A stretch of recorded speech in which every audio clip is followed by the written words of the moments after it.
Ciao a tutti, io sono Nicola Manzan, conosciuto anche per il progetto Bologna Violenta, di cui sono l'ideatore.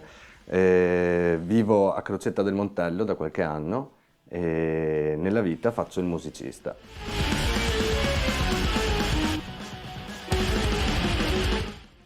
L'idea di Bologna Violenta mi è venuta perché alzandomi molto presto la mattina accendevo la TV ed era un periodo in cui stavano passando i poliziotteschi con Thomas Million, quindi Roma Violenta, Milano Odia, eccetera, eccetera. E direi prima che diventassero così famosi come adesso, non c'era sta cosa, sti film, ho cominciato a vederli e ho capito che poteva essere un po' una gag quella di fare un disco intitolato Bologna Violenta, perché non esiste nessun film intitolato Bologna Violenta, e, e dare un nome alle tracce parafrasando i titoli dei poliziotteschi degli anni 70 in pratica. E quindi sono tutti Bologna Odia, Bologna Nera, Bologna Centrale del Vizio, tutte queste puttane a Bologna. Uno dei video più cliccati, chissà come mai, su YouTube, sono io che suono, 1000 anni fa. E, e quindi niente, io ho fatto questo disco con la copertina fotocopiata, un CDR, avevo proposto anche delle etichette, tutte mi hanno detto che poteva essere interessante, ma no. È successo che una sera ho chiesto alla gente degli Oflaga Disco Pax, ci siamo trovati a Roma, che io suonavo lì con non so chi, c'erano i Marta sui tubi, mi ricordo quella sera, e gli ho detto dai quando mi fai suonare di supporto agli Oflaga? E lui mi fa, ah guarda, ottobre, 26 ottobre, una cosa del genere, a Padova, al Banale, non ci sono soldi, ma se vuoi, ho detto, guarda, ok, proviamoci.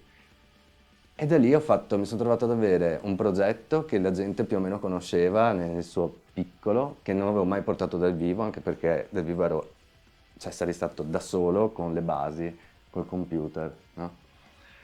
Quindi è anche una cosa un po' che può sfociare nel karaoke, può essere, insomma, potrebbe essere brutto.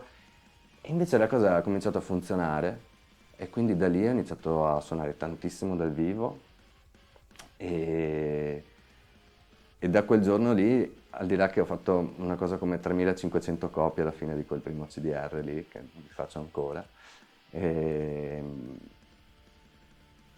mi sono trovato ad oggi ad aver fatto 6 album, vari EP, varie cose.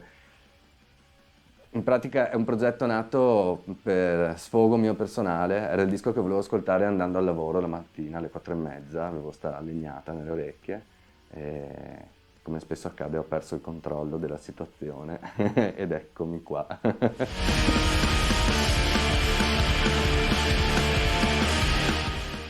E quando non faccio Bologna Violenta io praticamente faccio il violinista in studio, faccio l'arrangiatore, quindi violino, viola, un po' di violoncello, tutto quello che ho a disposizione. E questa direi che per lunghi periodi è la parte più importante della mia vita da musicista proprio, quindi ho l'attivo più di 150 dischi su cui ho registrato, insomma, ho ancora dei lavori da fare. Quindi sì, quindi per me la cosa importante, la cosa bella di tutto quello che ho fatto è di riuscire a sfruttare una competenza che era quella del musicista classico e portarla nella musica pop, rock o di qualsiasi altro genere, dove comunque da un lato c'era l'esigenza di questo tipo di figura che conosce la musica, sa di cosa sta parlando e suona anche uno strumento che può servire. E quindi l'idea per me è stata vincente quando ho detto ok, devo fare questo, provo a fare l'arrangiatore, vediamo se la cosa funziona, il polistrumentista, arrangiatore. Quindi i vari tour che ho fatto anche con le altre band, sempre chitarrista e violinista, però magari in studio mi chiedono anche un Rhodes, mi chiedono dei synth e poi tantissimi archi, quindi ho lavorato con dai Tre Allegri Ragazzi Morti a adesso un Pan del Diavolo, ma un sacco di band, appunto lo Stato Sociale. Ho avuto veramente il piacere e la fortuna di registrare tantissima musica e che la gente si sia fidata del mio lavoro. Però sì, questa cosa del portare la conoscenza in un ambito dove... Ehi! Portare la conoscenza della musica in un ambito dove ce n'era bisogno, sfruttandola anche a mio vantaggio per poi fare la mia musica. Per cui conosci un mondo nuovo che è quello del rock e lo filtri attraverso quello che sai per ottenere la tua musica, quindi per cercare appunto di creare qualcosa di più interessante in quello che fai tu. Inizialmente, fin dal primo disco, dei primi brani che ho fatto, ho sempre pensato che i brani dovessero essere corti perché la gente si annoia, perché siamo ormai quelli dei 20 secondi di attenzione. E infatti i pezzi durano 26 secondi. Il primo disco ha 26 pezzi da 26 secondi. E, e ogni pezzo doveva avere un climax o che fosse qualcosa di ritornello in qualche senso, no? Doveva esserci un momento in cui succedeva qualcosa a livello emotivo o melodico, di sorpresa, e se hai 26 secondi non hai tante possibilità. Quindi la struttura erano spesso anche abbastanza semplici, poi da lì si sono molto elaborate, però la cosa fondamentale è che ci sia il climax. Io i primi pezzi li ho registrati, li ho creati partendo dalla batteria, ovvero 4 campioni nel computer, cassa, rullo, charleston, crash. Io questo avevo. E dovevo creare una linea di batteria che a un certo punto avesse un climax molto, molto forte, che avesse qualcosa che mi desse la spinta per poi fare le chitarre e fare il resto.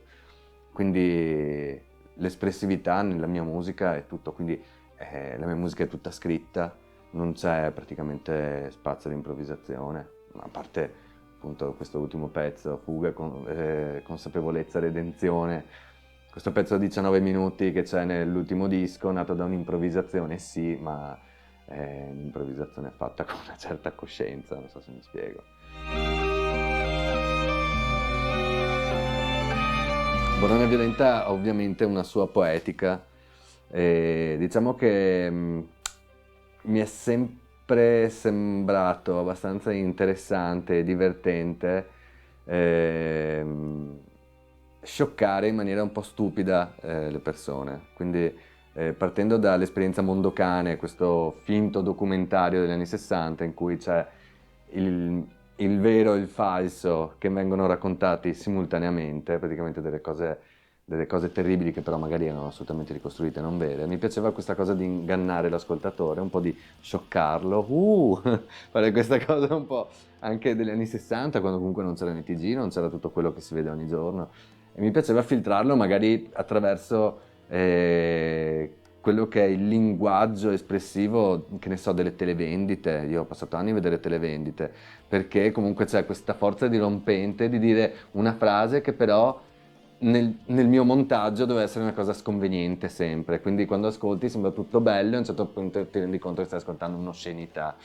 E quindi mi piaceva che ci fosse questo forte contrasto tra delle frasi dolci però dal significato malato, diciamo, accompagnato da una musica molto forte, no? Per cui la gente si è sempre divertita proprio per questo, perché i miei video, ai miei concerti sono questi visual che vanno in sottofondo in cui comunque sono immagini lontanissime l'une dalle altre, quindi sono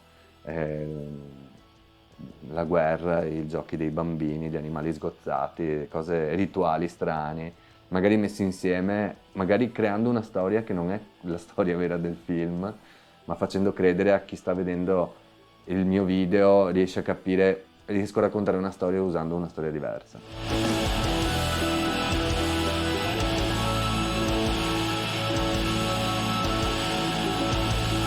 Io sono Nicola Manzan e il mio progetto musicale personale si chiama Bologna Violenta.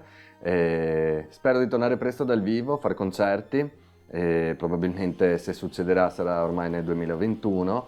Io nel frattempo sono qui in studio che lavoro, sto lavorando a un nuovo progetto a mio nome, continuo a collaborare con le band di fiducia, con le etichette di fiducia, quindi se non ci vedremo dal vivo magari riuscirete a sentirmi su qualche disco o in qualche radio.